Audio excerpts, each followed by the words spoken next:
most positive business talk show in America. Best-selling authors of Lists That Saved My Business and founders of the Extreme Customer Service Directory, Angel Tussey and Eric Raymer, are inspiring you to get your business right. They know that customer experience isn't just another thing, it's the only thing. Let's join Angel and Eric for today's program. Hello and welcome back to the Experience Pros Radio Show with Angel Tussey and Eric Raymer. Very nice to have you along with us today. We are here to remind you that small business is big business and your business is our business. How's it going? Fantastic. Yeah. Fantastic. Yes, but I'm gonna teach you something here a little bit. You're gonna learn me something? A little bit. We're gonna help you unplug. Take me to school. What? Oh, it would? Unplug. Unplug. No. Unplug. Wireless, right? Wireless, Wi-Fi. yes. Do you remember when you used to tease me about my cord, my phone in the kitchen still had a cord when everybody else was? Was it teasing if it was true? Yeah. You just couldn't get past the front door with your phone. Right. And so, Eric's always, one up on me with the technology, 6 steps ahead. That's not true. Okay. Maybe sometimes. Okay. All right. However, there are benefits to not being so involved with your technology, so attached to your technology. It might not have a cord, but it sure comes with some great attachment to it. And almost like an anchor. I like my technology. I know you do. We're like the Borg, though. Like, if you leave home without your phone, you get freaked out and panicked. If you probably left home without your driver's license, you'd go, oh, you know what? It's probably fine. If you left home without a jacket or an umbrella on a rainy day, you're like, it's fine. It's all good. Might leave, all sorts of stuff. You would leave home, but your phone. Oh, no. You're completely naked. Right? Even your sunglasses. You're like, oh, shoot, I left my sunglasses at home. Did that last week. Right? But the phone, you will go back for. It's a little bit of an anchor. And so you're completely dependent upon your technology, which when we're using it and it's helping us to be productive in our day, lots of benefits to it. However, there's also a downside to being super attached to your whoopee. Okay. Right? What's the downside? Do you remember having to teach a toddler to not go outside with their binky anymore, sure. Right? I remember my kids when they had their binky, if they wanted to have it, they had to be in their crib. Right. Right? You want to suck on your binky, go sit in your crib, and that's fine, right? But that's where you do that. And so if you want to be out here playing, or we're going to leave the house, or we're going to go do other stuff, then the binky stays in the crib. Are you going to tell me my phone is like your binky? I have to stay in the crib with my phone? Well, sometimes, not always, but sometimes. So how about this? Here's a couple of tips from Brendan Burchard. Oh. He says, don't check your email for the first hour of your day. Let me see if I understood you correctly. What you talking about, Willis? Don't check email the first hour of your day? The first hour of your day. And I usually don't. I'm a big believer of this one. Because you probably start your day with your goals, your direction, your intention. And so. And my Lord.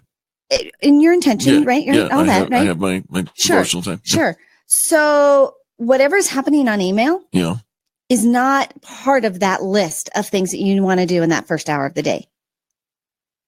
Probably not. Still, you think somebody could have sent me something? They did.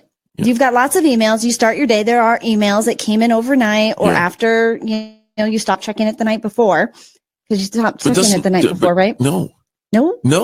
All through the night. I mean, doesn't curiosity get you? Not at all. Wow. Not at all. All right. Because you know why? You got a bunch of people watching by way of Facebook Live. What do you think about this? It'll comment still below. Be there. It's not like what's that thing that disappears after 10 seconds? Snapchat. It doesn't disappear. It doesn't. It stays. It's always going to be there. What's that thing that disappears after 10 seconds, Eric? You know it. Right. Oh, yeah. Snapchat. Yeah. So it doesn't disappear. Okay. And it completely puts you in reactive mode. Because now you're responding to other people's, like somebody else's failure to plan now has created an emergency on your part kind of thing. So let it go. Get your goals, your intentions, set your day, I promise you haven't finished or completed it in the first hour of the day. Okay. So just for first hour. I think I can wrap my head around Breathe that. in through the nose, out through the mouth. Right? Okay. right. How about this one? Okay. This is again from Brendan Burchard. All right. Don't look at your TV or the web 90 minutes before bedtime. This is part of your unstarting to unplug process. What? 90 minutes. Don't look how at your 60 TV minutes? or the web 90 minutes before bedtime? Yeah. In I fact, turn the TV on 90 minutes before my bedtime so that I can go to sleep. Okay, yeah, this one won't work for you because you sleep with your TV on. It's my bedroom companion. Yeah, so we've been working for years on this. We're not going to solve this one. So how about this, Eric? Walk outside for 30 to 45 minutes. Take a walk. Oh, I love that. Right? That's a lovely idea. Right? Get some fresh air. Get outside. You get some exercise. I love that. Without your phone. What? You want me to put my phone away and go outside? And go outside. What if somebody needs me out there? What could possibly happen while you're out for a 30-minute walk? My phone could go ding ding, or it could go ring, and it could go bzz, and could you reply when you come back? But I wouldn't be there. No, but when you come back, well, the phone will still buzz and booze and ding and all that. I'll give you an example of what happened if a tree falls in the forest and nobody's there to, like, if the phone rings and you're not here, does it still ring? It does still ring. It's the text message is still there. The voice message is still there. The email is still there. You know what? Now you got listener Susan jumping on the bandwagon. She says, yes, no phone for an hour. Right? Just one. Okay, how about this one? All right. How to Start to Unplug by Brendan Burchard. Okay. Take a few digital diet days per month where you don't look at anything digital whatsoever. That's not a digital diet. That's a digital die. It's like camping. Just leave your phone at home. Without the trout. You could declare tomorrow, leave your phone home day, and you start. Oh, no, that's not happening. No?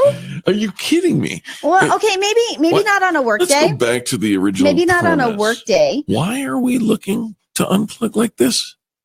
Because it's your whoopee. It's an anchor. It's keeping you from really connecting with humans. It's messing with the blue lights are messing with your eyes. The constant looking down is messing with your posture. You've got text neck. There are a lot of reasons. A lot of reasons. A lot of reasons. Oh, yeah. Listener Jill, thank you. She says, I think this is way too stressful for Eric. It is very stressful for Eric, right? Listener Jill, thank you for listening and commenting on that. I want to know, is it way too stressful for you? Would you do these things? Would you put your phone up for an hour and go for a walk? I'm not telling you to do everything and start it all. No. I'm just, here's some tips. Here's some ways that you can start, Eric, to leave your binky in the crib. Will you lead by example? Mm-hmm. No, don't do that. Mm-hmm. No, don't do that. Come on. Challenge accepted. There's another one, and I actually do this. I do this pretty well. Oh, this is an interactive show, folks, and we are receiving messages from people who are helping. Okay, so the fifth tip for starting to unplug is to not look at your phone during meals, which means don't even have your phone on the table. I know here's the compromise that people do. They put their phone on the table upside down. So I'm not really looking at it, but it's right here, really close where I can still pet it and see it and maybe sneak a peek once in a while. What's wrong with that? Right. So don't look at your phone during meals or when interacting with a human. So if you're in a conversation, having a meeting, having a meal, just having interaction with somebody, let the phone, even if it buzzes and dings and zips and twirls in your pocket. Brendan Burchard's a geek, isn't he? I mean, he's like, or like a nerd. What do you mean? He has no social life. You think that because you're so attached to your phone that you've got a better social life than somebody else who unplugs from their phone once in a while? I have friends on the other side of the phone. Oh, that's where all my friends are. And I don't go out. I just talk to them right here on my phone all day long. Yeah, one of our friends says, did you notice I didn't have my phone at all the last time we got together? Then she says, it was glorious. I wrote back, glorious. Glorious. I don't think that word means what she thinks it means. I think it means exactly what she thinks it means. It means, we're present. We're present in the conversation. Here's the challenge. We feel so disconnected. This phone, this device was meant to actually bring us closer together as humans, so we could talk and we can share and we can interact. But what happens is when we're face to face with a human, we're still here in our phone. Listener Jill says, I'll take a walk without the phone all day. Oh, heck no.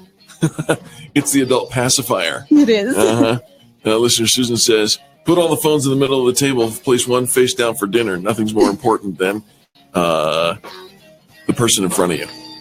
There you go. That's solid.